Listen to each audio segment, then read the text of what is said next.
ముఖ్యంగా పెళ్ళైన వాళ్ళు తప్పనిసరిగా గోరింటాకు పెట్టుకోవాలని ఆచారం ఉంది. మన ఆరోగ్యపరంగా కూడా గోరింటాకుకు ఎంతో ఉపయోగం ఉంది.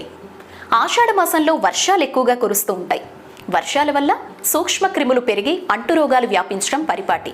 ఎందుకంటే వర్షాలు పడటం వల్ల వాతావరణం చల్లబడుతుంది, కానీ ఒంట్లో వేడి అలానే ఉంటుంది. బయట వాతావరణానికి సమానంగా మన శరీరం మారకపోవడం వల్ల రోగాల బారిన పడే ప్రమాదం ఉంటుంది. ఆషాఢ మాసం వస్తే చాలు, ఆడవారి అరచేతుల్లో గోరింటాకు మెరిసిపోతూ ఉంటుంది. గోరింటాకు శరీరంలో ఉండే వేడిని తీసే శక్తిని కలిగి ఉంటుంది. రోగ నిరోధక శక్తిని పెంచుతుంది. అలాగే గోరింటాకు రసంలో యాంటీ బ్యాక్టీరియా లక్షణాలు ఉంటాయి. గోరింటాకు పెట్టుకున్న చేతులతో తినేటప్పుడు నోటి ద్వారా క్రిములు వెళ్లకుండా కాపాడుతుందని చెప్తారు.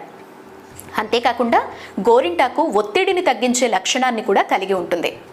ఆడవాళ్లు గోరింటాకును పెట్టుకోవడం వల్ల గోళ్లు అందంగా ఆరోగ్యంగా మారతాయి. ఆడవాళ్ళు ఎక్కువగా డిటర్జెంట్స్, సర్ఫుల్ని వాడటం వల్ల గోళ్లలో నీరు